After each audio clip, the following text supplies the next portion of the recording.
आज की कहानी है दोस्त की पहचान। अमर की एक कपड़े की दुकान थी। शहर के सबसे महंगे बाजार में उसकी दुकान पर हमेशा भीड़ लगी रहती थी। उसके पास पैसे की कोई कमी नहीं थी। महंगी गाड़ी, आलीशान बंगला, जिसमें वह अपने परिवार के साथ रहता था। परिवार में उसकी पत्नी रेखा और उसके माता पिता थे। एक दिन अमर अपनी गाड़ी में पत्नी के साथ घूमने जा रहा था। वह एक हिल स्टेशन पर पहुंच जाता है। होटल में उसका कमरा बुक था। वह काउंटर पर पहुंचता है और कमरे में उसकी बुकिंग के बारे में पूछता है। अमर काउंटर रजिस्टर में साइन करता है। तभी मैनेजर एक वेटर को बुलाता है। मैनेजर उससे कहता है, साहब का सामान तीसरी मंजिल पर कमरा नंबर 306 में रखाओ। वेटर सामान लेकर आगे आगे चल देता है। अमर और रेखा दोनों उसके पीछे पीछे चल देते हैं। लिफ्ट से होते हुए वे सभी कमरे में पहुंच जाते हैं। कमरे में सामान रखकर जब वेटर वापस जाने लगता है तो अमर उससे कहता है, सुनो, ये लो टिप। अमर 100 रुपये निकालकर वेटर की ओर बढ़ा देता है। लेकिन यह क्या वेटर पैसे न लेकर वापस जाने लगता है? अमर उसे रोकता है। अमर उससे कहता है, अरे ये हम अपनी खुशी से दे रहे हैं, रख लो, तुम्हारे मैनेजर से हम कुछ नहीं कहेंगे। वेटर चुपचाप पैसे अपनी जेब में रख लेता है। तभी अमर उसे रोकता है। अमर कहता है, तुम राकेश हो ना? वेटर ने कुछ नहीं बोला। वह चुपचाप वहां से चला गया। तभी रेखा अमर के पास आई और बोली, क्या बात है, आप कुछ परेशान लग रहे हो और वेटर से क्या बात कर रहे थे? अमर ने कहा, रेखा, यह मेरे बचपन का दोस्त था, लेकिन अब मुझे पहचान नहीं रहा है। मैंने तो इसे पहचान लिया है। तुम यहीं रुको, मैं अभी इसके बारे में पता करके आता हूं। अमर नीचे काउंटर पर पहुंचकर राकेश के बारे में पता करता है तो उसे पता लगता है कि वह तो अभी ड्यूटी खत्म करके घर चला गया। कल सुबह आएगा। राकेश ने दूसरे वेटरों से उसके घर के बारे में पूछा, लेकिन किसी को उसका घर मालूम नहीं था। अमर अपने कमरे में वापस आ जाता है। रेखा उससे पूछती है तो अमर कहता है, रेख, हम दोनों बचपन के दोस्त हैं। राकेश पढ़ने में बहुत तेज था, लेकिन फिर इसके पिता पर बहुत कर्ज हो गया था। इसके पिता अपना घर बेचकर कर्ज चुकाकर अपने परिवार के साथ कहीं चले गए। राकेश ने मेरी बहुत मदद की है।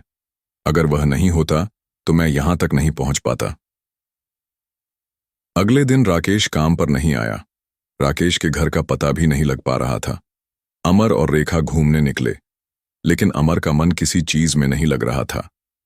वह हर समय राकेश के बारे में सोच रहा था। अगले दिन उनका होटल में आखिरी दिन था। होटल छोड़कर अमर ने सामने ही दूसरे होटल में कमरा ले लिया।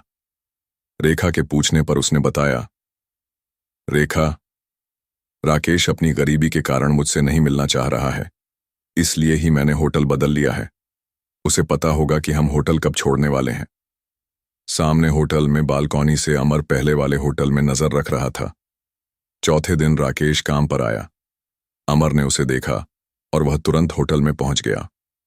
वहां जाकर उसने राकेश को रोका और पूछा, भाई, मुझसे ऐसी क्या गलती हो गई जो तू मुझसे बचकर भाग रहा है? अचानक अमर को अपने सामने देखकर राकेश सकपक आ गया। फिर वह संभल कर बोला, ऐसी बात नहीं है भाई, तुम कहां और मैं कहां? अब तुम्हारा मेरा कहां मेल है? अमर ने कहा, मुझे कुछ नहीं पता, मुझे अपने घर लेकर चल। अमर के बहुत जिद करने पर राकेश ने अपने मैनेजर से बात की और अमर को लेकर अपने घर पहुंच गया। घर क्या, एक छोटी सी झोपड़ी सी थी। उसमें उसकी मम्मी और उसकी पत्नी थी, जो कि फटे हुए कपड़े पहने थीं। पास ही में एक बच्चा खेल रहा था। राकेश को देखकर उसकी पत्नी बोली, अरे आप आज भी वापस आ गए क्या? वो आपके दो अभी वही हैं जिनसे आप बचने की कोशिश कर रहे थे। अमर पीछे ही खड़ा था। वह बोला, भाभी जी, मैं ही वो दोस्त हूं जिससे ये बच रहा था। क्या मैं इतना घटिया इंसान हूं? क्यों माँ जी, अपने भोला बेटे को भूल गईं? राकेश की बूढ़ी मां ने चश्मा लगाकर ध्यान से देखा तो उनकी आंखों से आंसू निकल आए। अरे बेटा, मैं और राकेश तुझे हमेशा याद करते हैं। कभी कभी अखबार में तेरी दुकान का इश्तहार छपता है, उसमें तेरी फोटो देखकर ये तुझे बहुत याद करता है। अमर ने कहा, अरे तुम लोग इतनी परेशानी में हो क्यों भाई? तू मुझसे मिलने क्यों नहीं आया? राकेश ने अपने आंसू पोंछते हुए कहा, भाई, मुझे लगा तू मुझ गरीब को पहचानेगा या नहीं। वहां कहीं तूने मेरी बेइज्जती कर दी तो मेरा जीना मुश्किल हो जाएगा। तभी राकेश की पत्नी बोली, भैया, इनकी कोई गलती नहीं है। आप ही देखो हम किस हाल में हैं। ऐसे में तो अपने भी मुंह मोड़ जाते हैं। इन्हें इसी बात का डर था। खैर, आप बैठो, मैं आपके लिए चाय बनाती हूँ। अमर बोला, चल अपना सामान बांध ले, मेरे साथ चल, दोनों भाई मिलकर दुकान चलाएंगे। मेरी 3 दुकानें हैं जो मुझसे नहीं संभल रही हैं।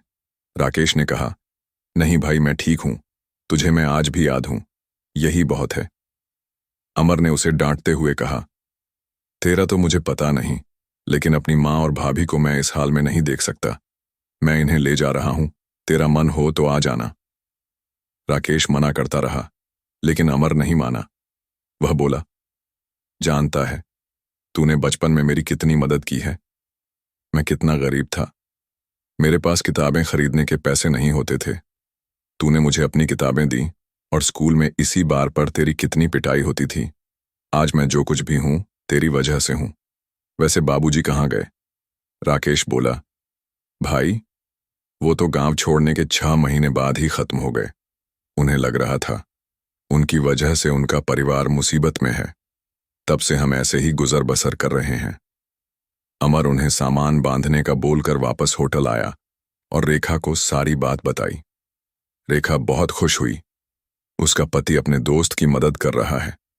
दोनों ने जाकर राकेश का सारा सामान ट्रक में चढ़वाया और उन्हें अपने घर ले आए। वहां दोनों भाइयों की तरह रहने लगे। राकेश अब धीरे धीरे काम सीखने लगा। अमर ने एक दुकान की पूरी जिम्मेदारी राकेश को सौंप दी थी। इस तरह एक दोस्त ने अपने दोस्त का कर्ज चुकाया।